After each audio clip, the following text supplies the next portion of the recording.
There's the Andrew Tate who's become known as this divisive figure when it comes to what a man should be and what role women should play. How do you regard that term they use sometimes for you, the king of toxic masculinity? Well, I don't even see myself as divisive, and I think 99% of the world doesn't see me as divisive. And you really think so? I really think so. And what they say is toxic masculinity is simply masculinity in most of the world today. In fact, even in the countries now where they're going to try and pretend my message is damaging and dangerous, I say to men they should go work hard, get strong, go to the gym, be mentally disciplined, be stoic. All of these things were accepted by the entire population 10 or 15 years ago. I haven't changed my views. I haven't come up with anything radical or new. They've changed the parameters of what a man is. And they've lost their minds, not me. So I don't really believe I'm divisive. In fact, every single time a hit piece is published about me by the MSM, they turn the comments off. Please, you can check yourself. Every time the BBC, Channel 4, Channel 5, Australian News, whenever they try and do a hit piece on me, they have to turn the comments off because there's just thousands of comments saying, you're wrong and he's right. A man should be a man and a woman should be a woman, and that's what makes families and society beautiful. I'll get into that in a minute, but I mean, there are lots of people who love you. There are lots of people who hate you. So that is divisive, isn't it? Well, I don't think you would have ever achieved anything in the world if you don't have certain people who hate you. That's fine.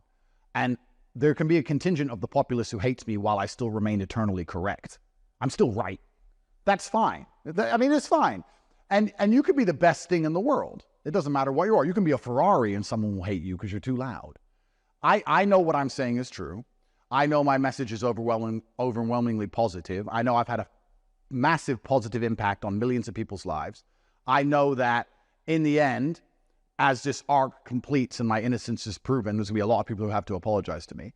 If somebody wants to sit in their bedroom crying their eyes out because I said something they find mildly offensive, well, then I guess that's their problem. Do you think there's any chance that you may have also had a very negative impact on many people's lives? It's interesting you say that because I think if you actually want to be a professional, and like I said, I've analyzed all these things very non-emotionally, I think it's impossible to say anything positive doesn't have a negative impact under the right circumstances. There's no light without dark. Water is positive. You need water to live. You can drown in water. Music makes people happy. Yes, you can listen to music, you can feel happy, you can enjoy a party. It also sings about doing drugs. People become drug addicts. Like, I would like to believe my message is overwhelmingly positive. I tell people to train, to work hard, to make as much money as possible, to be stoic, etc.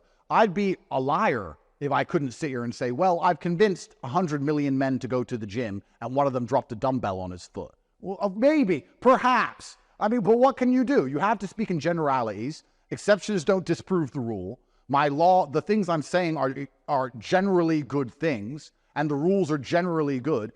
So for them to come along and attack me as they do, this is what's so disingenuous about the mainstream media, because this is exactly what they do.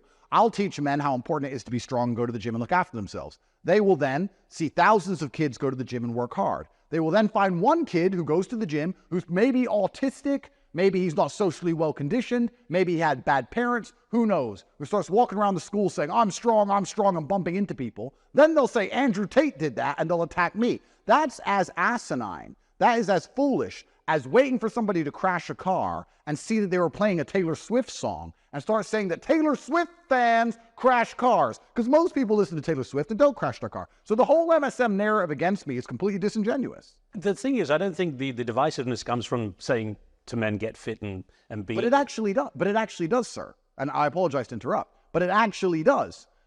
Australian News only the other day published some complete garbage about some female teacher who had to quit her job because she didn't feel safe in the classroom because the boys thought that it was a man's job to be strong. Masculinity is under such attack now that it is an act of resistance and rebellion to tell men to train and get strong. You can sit and say, telling men to be strong isn't why they attack you. Yes, it is, because when you tell men to be strong and have principles, they resist the slave programming. I'm telling men to make their own money and to get strong physically and to protect the people they care about and to say no to the programming. That's what they don't like. If I was telling men to put a wig on and become a girl, I wouldn't be going through any of this legal trouble. Not a single drop of it.